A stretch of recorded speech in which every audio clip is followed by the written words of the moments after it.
Okay, so today's the day that we're moving our guinea chicken tractors off of where they've been for the winter. And it's pretty gross in there because we just had 2 days of like torrential rain. You can see that they did a number on the tarp and just the winter weather, but overall the chicken tractors are great. We have one that's already moved over where our potato beds are going to be.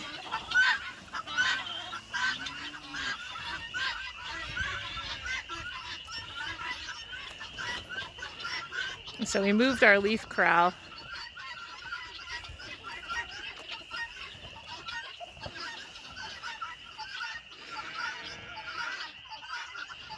and Sean's going to move this into place next to the other one. This is our potato bed that we did the other day,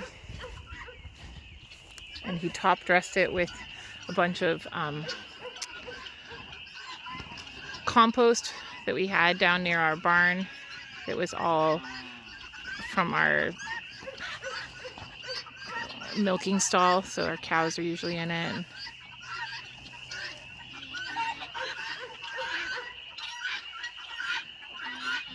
So these tractors actually were fine. Our chickens and guineas did fine over the winter. We had some really severe storms.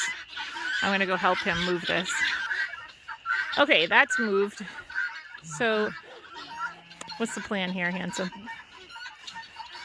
Alright, so now we'll move these tractors right off of here and out into the field behind the cows. Yes. When they get out there. So they're going to be going out to the field where they will get moved every day. Yeah. And then once this is moved off, we'll put a roof stout potato bed right in here. Okay. Next to these potatoes. So the intention for this is like we're busy right now and we want to do I know it's hard to hear with the guineas, but we want to do a Ruth Stout potato beds here to compare how the Ruth Stout potato beds do with the Irish Ridges or lazy beds, and which one works better. I can tell you that we just got tons of rain, like flooding rains, right, Sean? Yeah. How much rain did we get? I'd say 5 or 6 inches. At least 5 or 6 inches in like less than 2 days. And these, you can see they're a little bit wet here, but they never flooded the beds like we had just gardened. And so these ridges worked really well for corralling the water, almost like swales. Yeah, the potatoes aren't flooded out with these ridges. So. Right.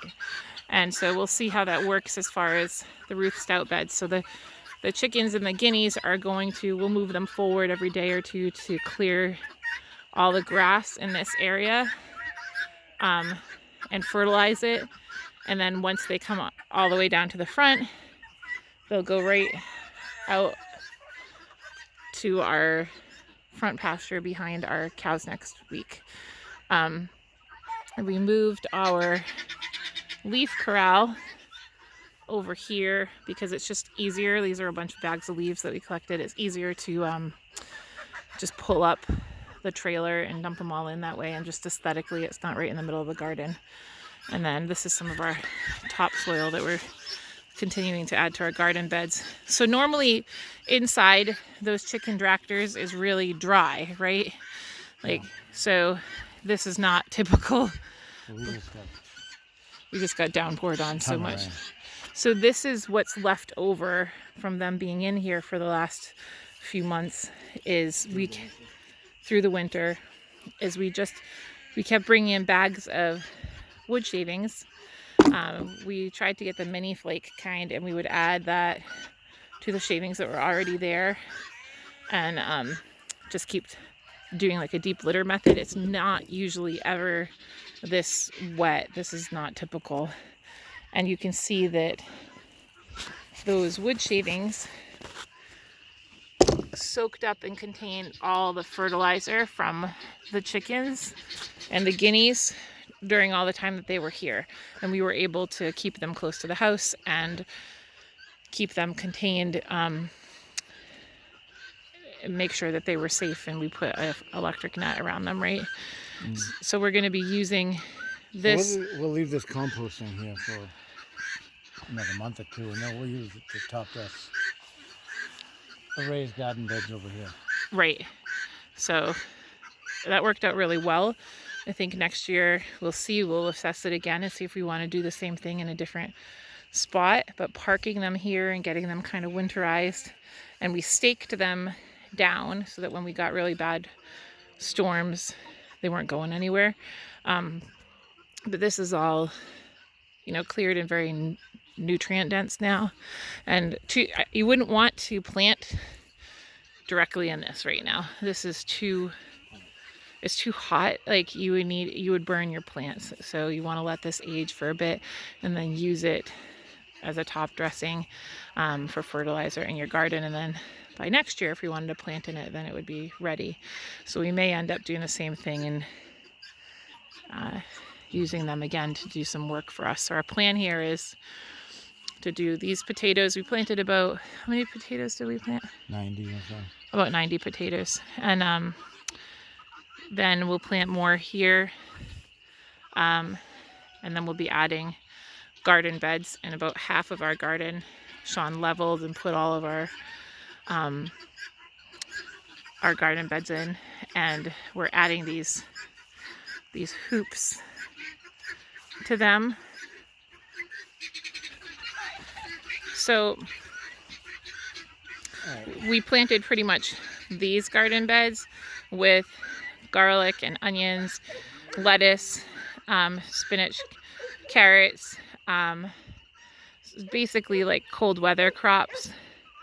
And I have a few of these beds that I want to add like a little bit into, but and then this we'll be putting wood chips all in between here. Once we can get our cows out to a different part of our field, we'll be able to use our tractor to go out to a part of our yard where we want to take some wood and chip it and then bring it back to here. These hoops are real easy.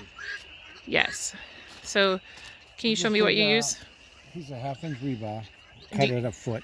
Okay, so this is a foot of 1/2 inch rebar. He cut it. Number 4 rebar. Number 4 rebar. And bang that in. Just leave 2 or 3 inches sticking out.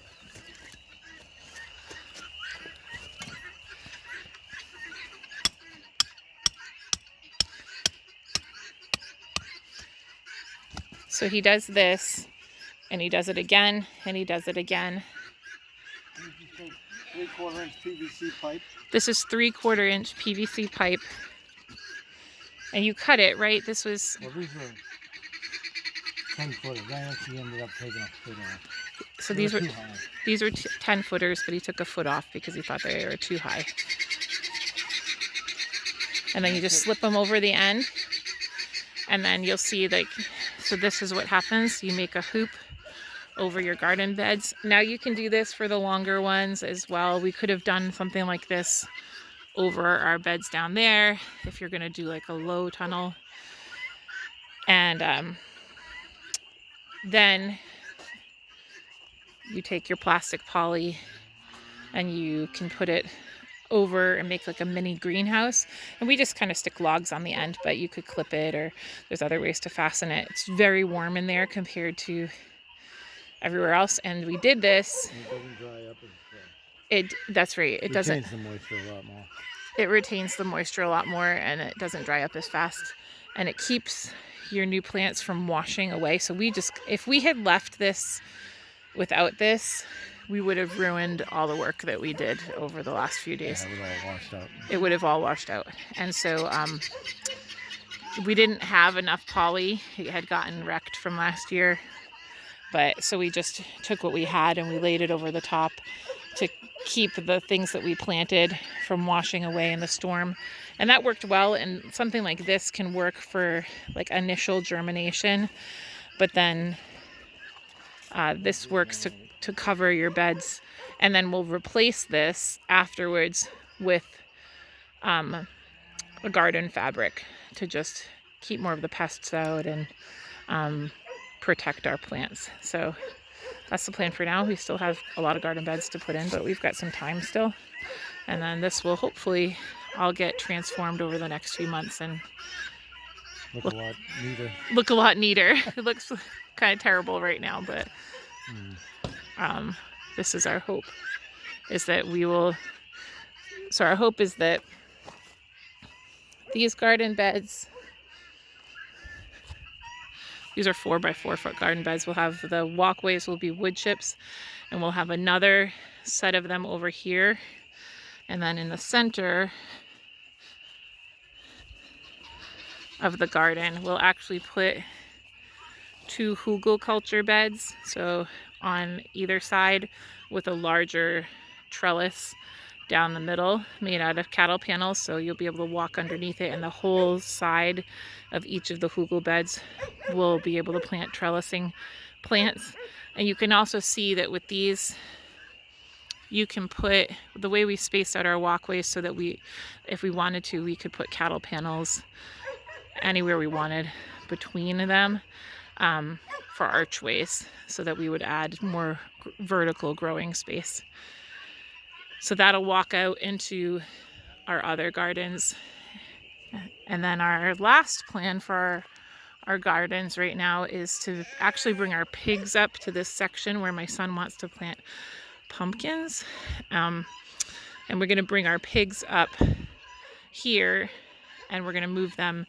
We're going to make a square out of cattle panels, 16-foot cattle panels, and move it and let the pigs clear all that area out so that we don't have to do it, and fertilize it, because we won't be planting in there for a while. It'll be a few months, right? Yeah, in May. Yeah. So that's it. Those are some of our garden plans. You can see that these we still need to put in, but we had our whole yard got dug up when we put in our well house, and we put in the new well. Everything had to get moved and got dug up, so we're still kind of in the messy stage. But that's it for today. Hopefully this will look a lot better in the next few months. Bye for now. Like, subscribe, and share to Full and Family Farm.